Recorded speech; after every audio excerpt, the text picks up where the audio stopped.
All right. So,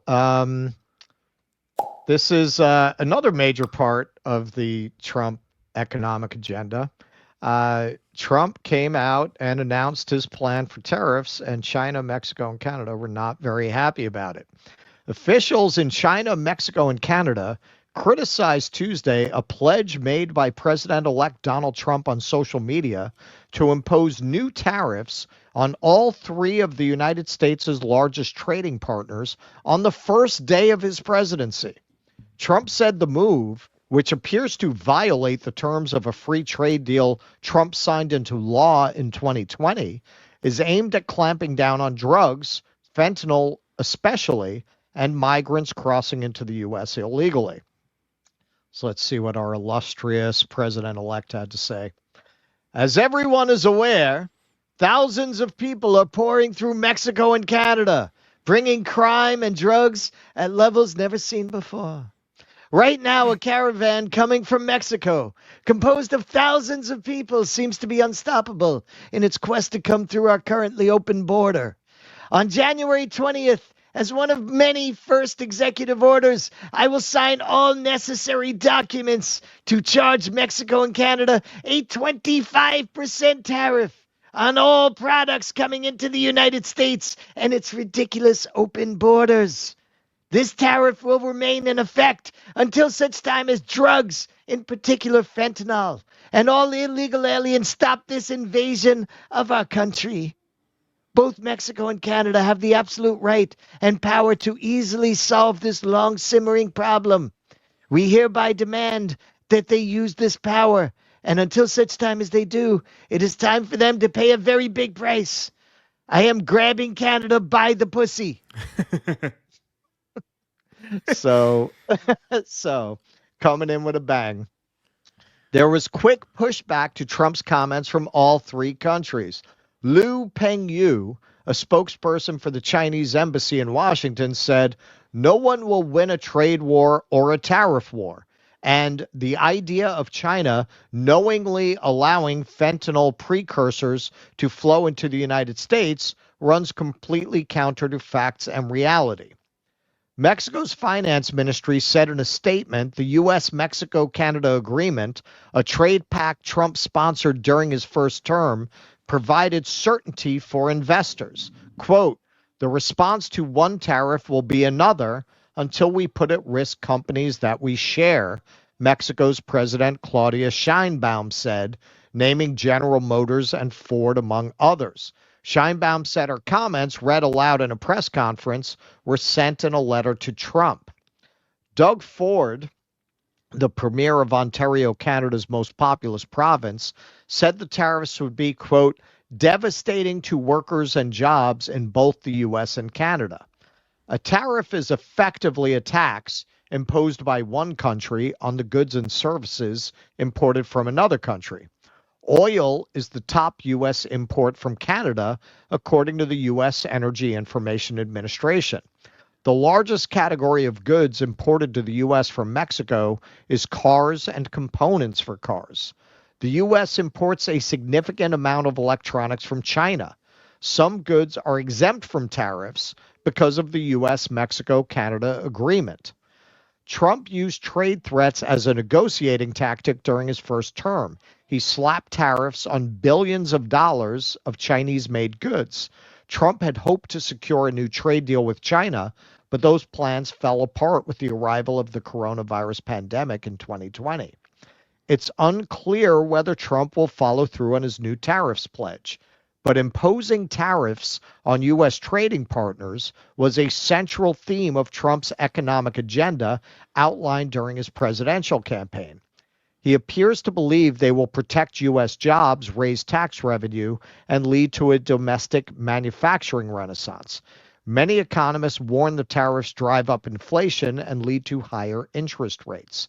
Tariffs are paid by importers, not by the countries from where the goods are shipped.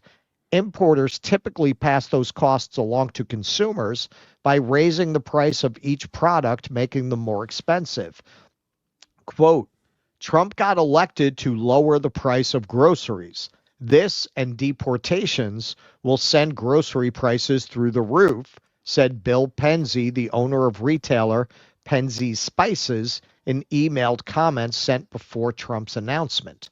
Trump has said once in office he will declare a national emergency and use the military to deport illegal migrants. Quote, you can't replace China garlic with California garlic when all the people who do the work and have the knowledge in the California garlic industry have been deported, said Penzi, a frequent Trump critic. Now, we talked about that a little in the last segment.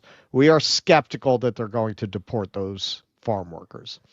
Andrew Law, the founder of the Mexico Brief, a news and analysis platform, said he believes that Trump's announcement is less about tariffs and more about politics. Quote, the announcement comes right after a diplomatic squabble broke out between Mexico and Canada over Chinese imports. In response, Mexico hastily introduced a law to replace certain Chinese-made parts with Mexican-made ones. Trump sees an opening to push China further out of America's backyard, Law wrote in a commentary Tuesday. Quote, this is less a policy declaration than a move to stir up more trouble among bickering allies. The goal? To extract even more concessions from Mexico and Canada on China. He's throwing a cat among the pigeons to watch what happens. It'll probably work. So, hey, on the subject of tariffs, I'm agnostic. We need to have some expert economists on to really talk about this. You hear different things about tariffs. The idea that certain countries do take advantage of our relatively liberal trade policies while imposing tariffs themselves on American exports, this is true. This is true. So is the way to respond to that with tariffs? Will those countries back down? Will it be good for American jobs? Will it increase our own manufacturing? I tend to be very skeptical of a lot of the claims that tariffs are bad because of the people who make them. It's the same kind of people who support NAFTA, who supported the TPP. So if those people don't like the idea, it makes me say, well, maybe it's a good idea. But I don't know. I certainly don't know enough. And frankly, you look at 10 economists, they have 10 opinions on everything. I don't know that anybody really knows what the result is. I know that they promised there would be runaway inflation if Trump imposed tariffs on China the last time, and he did, and it didn't happen.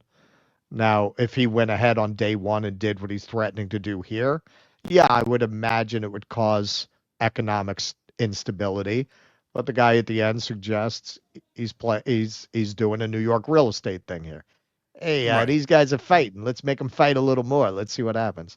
So who knows if this is actually something he would go ahead and do. Yeah, I mean, obviously that remains to be seen. I think in Trump term, the thing that's going to be interesting in Trump term too is that the momentum behind de-dollarization has really accelerated pretty greatly since he left, largely thanks to failing Joe Biden, right? Largely thanks to psycho Joe Biden.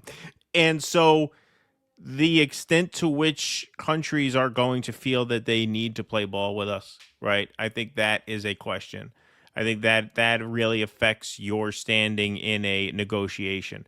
Now, can the world move beyond America entirely now? No, I don't think it's at that point. But are we less central to the economic prospects of other countries now than we were when he left office? I think we are. And I think they are making a very deliberate choice to hasten in the era where they don't have to be very concerned with us anymore. And I think that drives our negotiating power down, which is something that maybe he's not taking into consideration, or maybe he's not taking that into consideration yet because he's pounding his chest now, seeing how they respond, and then based on that, he'll either pull the trigger or he won't. But I think that's a big difference. I mean, when we think about this, is not 2017. The world has changed pretty drastically since then, and I think the Ukraine war is a big part of that.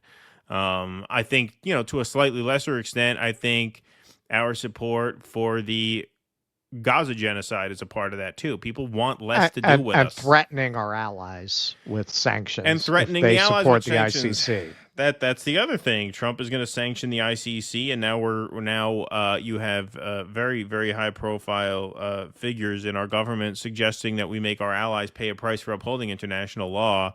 I think between Ukraine and Gaza, I think our standing in the world has really taken a massive nosedive.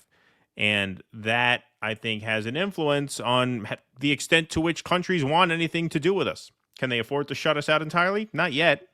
Not yet, but we're a long ways further towards that than we were back in 2017. And at this rate, now that these wheels are in motion, and it doesn't seem like Trump is too keen to stop that, unfortunately, then that momentum may be already building in too severe a way for him to rein in and for him to really see the benefits of these policies that he's looking for. Again, Well, we will see. we don't talk about this enough because he shared a candy with Michelle, so the liberal press doesn't want to talk about it. Our prestige in the world has been plummeting since the Bush administration because up until that point, our allies and affiliated countries, our various vassals, felt that the Pax Americana, such as it was, benefited them. That America kept things relatively stable. They kept their partners relatively prosperous. And yeah, we had these brush fire wars, but they weren't really impacted by it. The Bush administration, now he's been completely the reality of the Bush administration has been largely memory hold for the time being. But yeah, that was when the world first said, holy shit, look at all the power we've invested in the United States, and they might elect someone like that. And then we have to deal with it. He was the original Donald Trump for the world. Holy crap. They elected this dumb cowboy who is just surrounded by these crazy neocons who want to remake the Middle East in America's image of all things, which is never going to work. Any European country that had more experience in that region knew that that was an insane project, and that's why most of them wanted no part of it. That's why they needed the coalition of the willing, right? Cheney dismissed them as old Europe, the Eastern European countries that had a financial incentive to get on the good side of America, the sugar daddy. They went in on it. Then Obama got elected. And yeah, we're not Obama fans, but for those countries, they said, okay, the Bush administration was an aberration. Yeah, they we're back. We're back with the normal America, keeping the money flowing and keeping our investments safe and not getting into crazy wars. And then we elected Trump, and all that came back. People were already shaky about the United States after Bush. Then they elect Trump. I mean, that's oh my God. How can we allow this country to continue to have this level of power? And then, frankly, the fact that we elect a sundowning old racist, yeah, not as bad as Trump from their perspective, but still pretty bad. Still definitely under the regime of Biden, de-dollarization accelerated. Because they can see the writing on the wall, like America's on the way out. Sure. Look, if they look at their last two leaders, Trump and Biden. Biden did not reassure them a lot, and now we elect Trump again. Yeah. So this is something that's been happening for 25 years. That the world more and more sees the United States as unreliable and dangerous. It's very dangerous because the United States holds as much power as it does. And it can no longer be seen in the lights of real politic as responsible. It's no longer seen as a responsible, stable country. You have this irresponsible country with this enormous military and the world's reserve currency. Everyone wants us to go down, but they want it to be a managed demolition so that we don't take them down with it. hence the de-dollarization. Please clap.